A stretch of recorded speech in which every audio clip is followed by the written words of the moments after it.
morning, boys. John Adams started every day at 5 a.m. with a shot because you can't drink all day if you don't start in the morning. That is true. That's quite a power move to start your day. A shot of what? What was his poison? Hard cider. Hard cider. He lived to his 90s, so, so much for that. A shot of hard cider? Look, I'm a wimp when it comes to liquor. That seems kind of like a wimpy shot. Like if a manly shot, like do a shot of vodka, shot of whiskey, shot of rye, like hard cider. It's still pretty hardcore to do it early in the morning. To do it at 5 a.m. is pretty intense. I agree. Yeah. Doesn't seem like. Go ahead. The colonial people drank 3 times more liquor than we do because they couldn't really trust the water so much. So these dudes, like George Washington was a rager, man. This dude could drink like you wouldn't believe. Or James Buchanan, that's a little later on, he drank 10 gallons of whiskey a week, and Warren Harding kept his flask in his golf bag, and he never shot it really under 100. So I don't know how much he was drinking, but, these dudes, man, a lot of them, they just drank and drank and drank. 10 gallons of whiskey in a week. That seems like. When did he die? How old was he when he died? He's in his 60s. I forget. Franklin Pierce was the worst one. He was always drinking. So it explains a lot of the decisions made over the years. But did you say Adams lived to 90? Yeah, he was in his 90s. I want to say in 94. The 1700s or 1800s, right? Well, 1800s, yeah. How many people lived to 90 back then? Yeah, not a lot. How many live now? But, if you could get to 20 in colonial times, then you had a decent shot of making your 60s. Mm-hmm. But, childhood illnesses really whacked people so much back then. And if you got a simple cut, it could be an infection and take you out. George Washington, basically, we could have saved him with a shot of penicillin, and he died. Basically got all wet in the cold and his throat swelled up. So then they bled him to death. But, the old days, if you could get to adulthood, you had a chance of making a decent, time. Gotcha. All right, so let's get into the NFL draft. That's quite a pivot. Why were we talking about all that stuff? Because of his book. Rick's new book, Rick. Okay, all right. Let's just try to figure it out. I saw you tweeted out, you kind of retweeted Drake May talking about his top golf experience. He went on a podcast with Kevin Clark. What did you make of it? I mean, what do you make of the agent supposedly being upset that Jaden Daniels was part of the group interview versus one-on-one? What are Rick Snider's thoughts on it? Well, I think what they did there was basically looking for an alpha male. They brought the 4 in. They're really looking at a lot of different things here, but they like leadership, this new ownership group and the GM and all. They like leadership. So let's put the 4 main guys together, see who's the alpha male in the room, see who's the one making the jokes and laughing and leading, and who's not. And from what I gather from people there, Drake May came off very well on that situation. That the agent didn't like it, wah. Who cares what he likes, Agents talk all kind of nonsense this time of year. Maybe he's kind of worried, that he's not going to be number 2. I mean, agents lie all the time. It's sort of like politics. You attack the opponent rather than say why you should vote for me, So I think that's a lot of what was going on there. But I think they did a good job of bringing the 4 in and just kind of seeing what they see. Now, they've already known who they're picking anyway at this point, but it's another confirmation.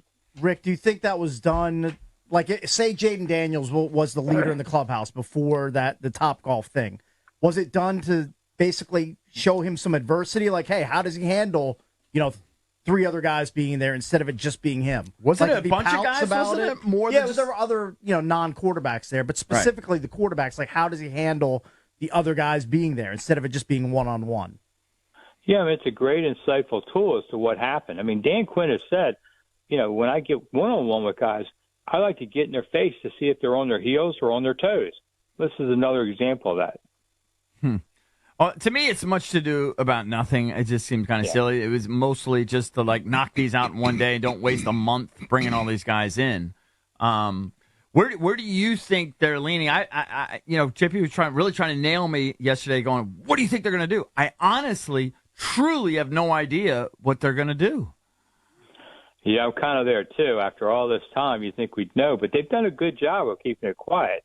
And this is the first time that we're seeing what they're doing, so we don't have a track record. to be able to rely on that.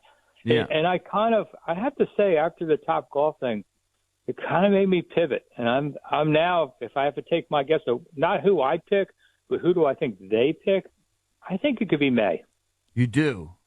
Yeah, they're talking about a couple of things. One, the owner said, listen, we're not going for the quick fix. We're trying to do the long term. Mm-hmm. Let's also May, on that. Because Daniels might be better day one, but May might be the better guy in year 3 or 4 on that. McCarthy's still in the back of my head.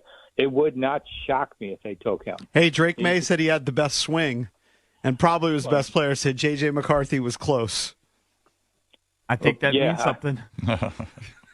Well, on golf day, sure, But I just think McCarthy, for some reason, sticks to my head if they said that. But I'm going to go May. But I think it's tough. I think physically on the field, they're all really close. And so history tells us one of the three will be very good, one will be okay, and one will suck. But which one is it? You don't know. Mm-hmm.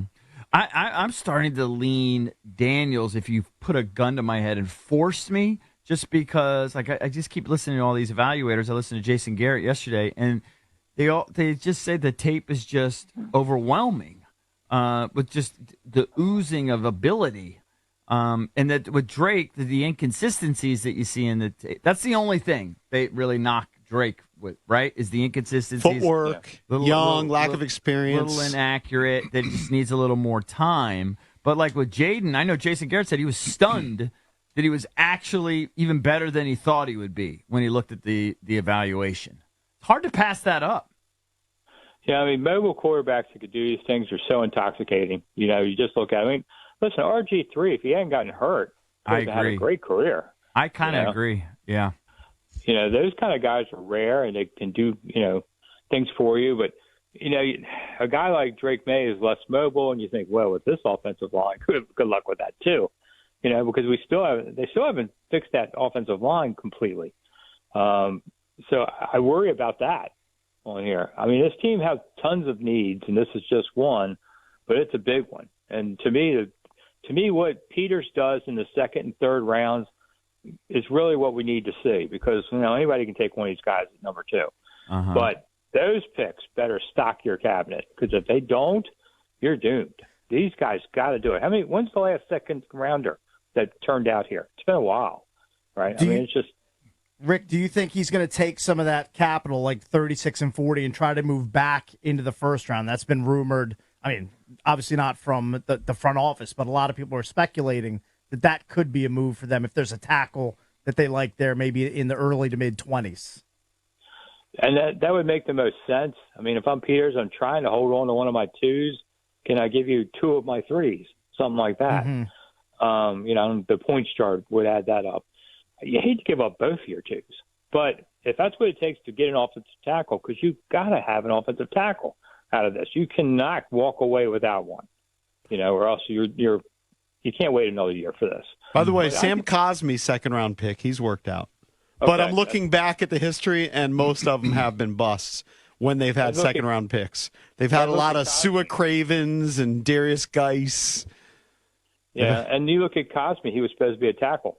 Let's remember that. Right. And day one, you could see it. Just like, the guy doesn't have the outside move like that, but he's been a very good guard. But they've got to find some tackles on here. But you need a corner. You really need a tight end. You need an inside linebacker. You need everything. Let's forget if they lost their last 8 games. They're going to turn over 60% of the roster this year. I went back and looked and said, when's the last time if that's ever happened? Well, George Allen's first year, that was 35%. You have to go back to World War II. The 3 years of the war, basically, they did 60% turnover. World War II, that's how much this roster is turning over. Yeah, when it comes back to the quarterback, Rick, there's so much pressure for this guy to hit.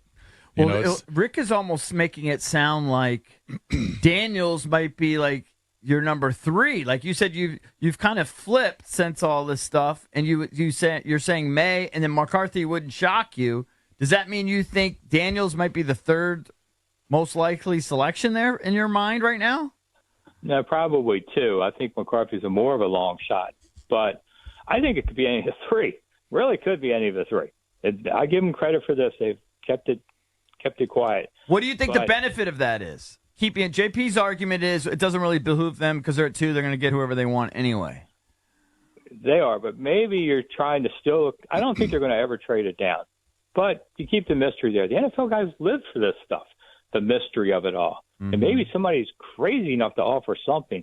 Because if you say, well, I'm taking, Daniels, then the May people who want to move up, and there's a couple of them, then they concentrate on New England instead of you. Maybe you sucker somebody into some insane deal. Mm-hmm. There's nothing to hurt by keeping it secret at this point. And you never know. You started contract talks a little bit. They can't quite do it because Caleb is not signed at 1. If Caleb was signed already at 1, they could talk to anybody they want, and they can't now. But you kind of want to get a feel for somebody's, nuts about contract money. And you pivot off of them because you realize, hey, we can't really sign this guy. He's nuts. So it's best to keep your business to yourself here. Rick, always good to hear from you. Rick Snider, columnist for 106.7 The Fan. Be sure to check out his new book, Presidential Pours, Commanders in Cocktails. You can get it at Amazon or at monumentalthoughts.com. Thanks again, Rick. All right. Thanks, guys. Yes, Thank you, sir. buddy.